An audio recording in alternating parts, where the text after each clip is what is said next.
Good morning, good afternoon, or good night, and welcome to Command Power, the show in which we discuss all things Magic the Gathering with a focus on Commander. And today we have a brand new deck for you, but before that, just a quick reminder to please click like and subscribe if you enjoyed my videos. We're well on our way to 1 million subscribers and every single click counts. And today's deck is going to be centered around Moira Brown, Guide Author. For 1 color, 1 red and 1 white, it's a legendary creature, human citizen, 2/3, with when Moira Brown, Guide Author enters the battlefield, create a colorless equipment artifact token named Wasteland Survival Guide. With equipped creature gets +1/+1 for each quest counter among permanents you control, and equip 1. And whenever you attack, put a quest counter on target non-land permanent you control. So I thought this was really cool from the moment it was spoiled. It's kind of cool that we have a return to quest counters, and they're kind of backward compatible with the quests from Zendikar, which is really interesting. We're going to be running a bunch of those in the deck. But the other thing that struck me about this card is that the Wasteland Survival Guide tokens that it creates are not legendary, so that makes it really open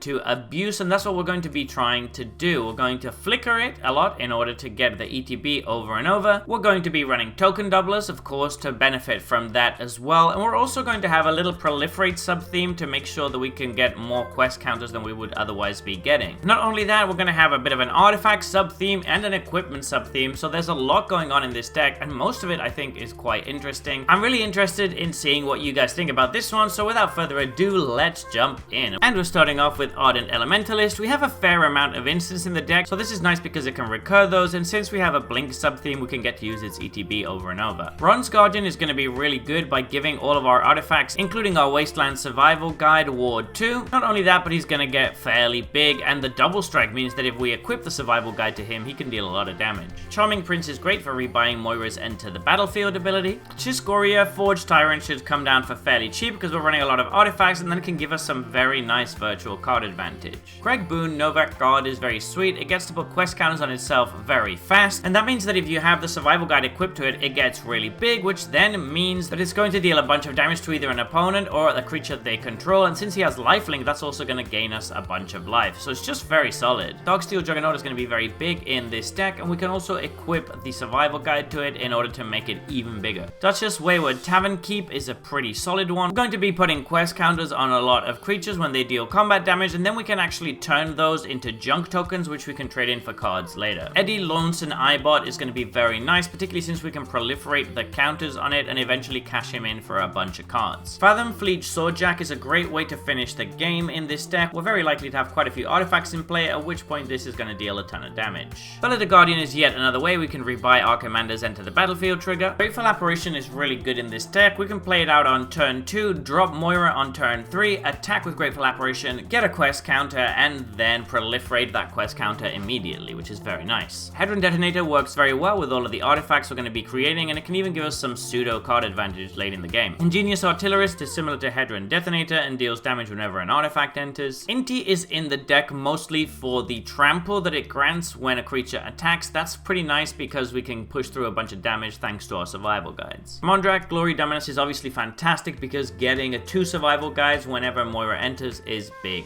game. Norn's Choir Master is quite nice since Moira is both going to be attacking quite a bit and often going to be blinked as well, which means we're going to get a lot of triggers off of this. Overseer of Vault 76 is going to trigger quite a bit since most of our creatures are fairly small, and then at the beginning of combat we can just remove 3 quest counters from stuff and just buff our entire team, which seems like a great way to move towards finishing the game. Pure Steel Paladin is going to be fantastic in this deck. We're going to get to equip all of those survival guides for free. Not only that, but it's also going to draw us a card whenever we create a survival guide. Reckless Fireweaver is another card that's similar to Ingenious Artillerist by dealing damage. Restoration Angel can protect our creatures from removal, and it can also rebuy our Commander's Enter the Battlefield trigger. Revelog should be very good in this deck. We have a lot of creatures with low power, so this is going to return a lot of them to the battlefield. Not only that, but because we have a lot of blink effects, this becomes even better. Sentinel Cerulean should almost always be giving our creatures +2/+2, which is really good, and then when she attacks, she can deal a ton of damage to target player. Sierra, Nuka's biggest fan, is going to give us some more quest counters, which is something we're interested in, and then eventually when we sacrifice those foods, we can start giving creatures a big buff. Solemn Simulacrum is just a classic ramp card that also happens to be an artifact. Stonehaven Outfitter is really good in this deck. It's going to buff all of our equipped creatures, and then also whenever any of them die, we're going to draw a card. Sun Titan is going to reanimate most of the creatures in the deck since we have a pretty low curve. That makes it very strong. And Yes Man Personal Securitron is really cute and cool. Great way to draw cards and make the game interesting, although it is worth remembering that when our opponents have control of it, it's not going to work with our commander's quest counter ability. Moving on to instance, I wanted to highlight Cloud Shift and Ephemerate as very cheap ways to rebuy ETB triggers. Eerie Interlude and Lazel's Acrobatics both do fairly similar things by rebuying all of our ETB triggers and protecting against board wipes. In particular, Lazel's Acrobatics can be really good if we roll well enough.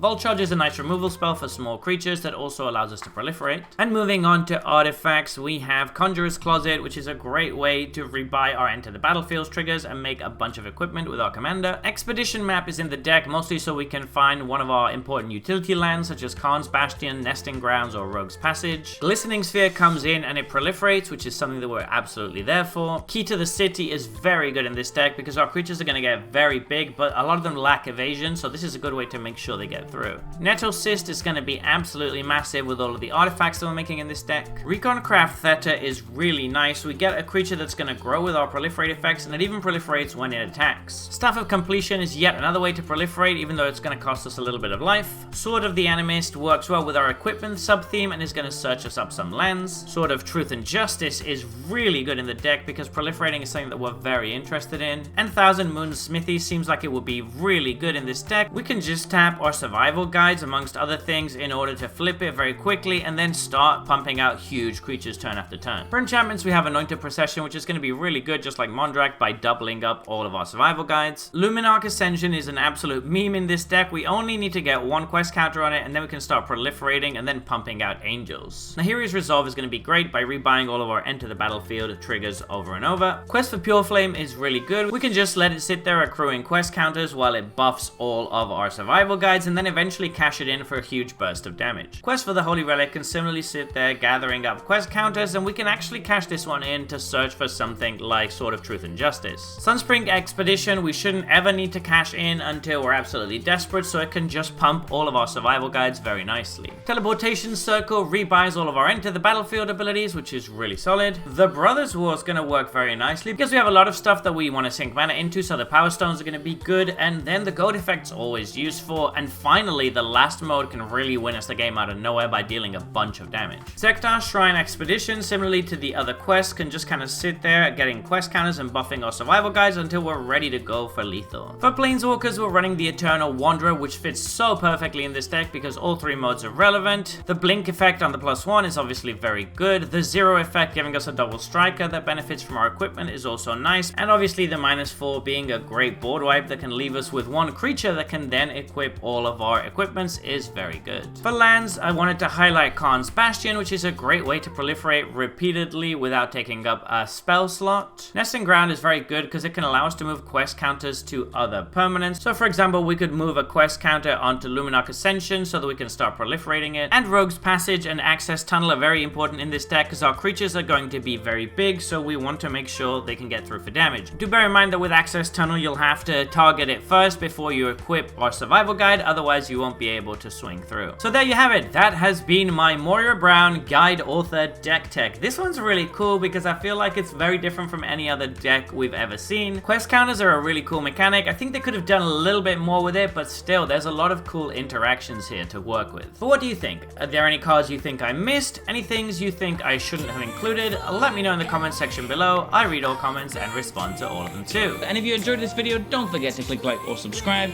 It really helps the channel. And until next time, take care.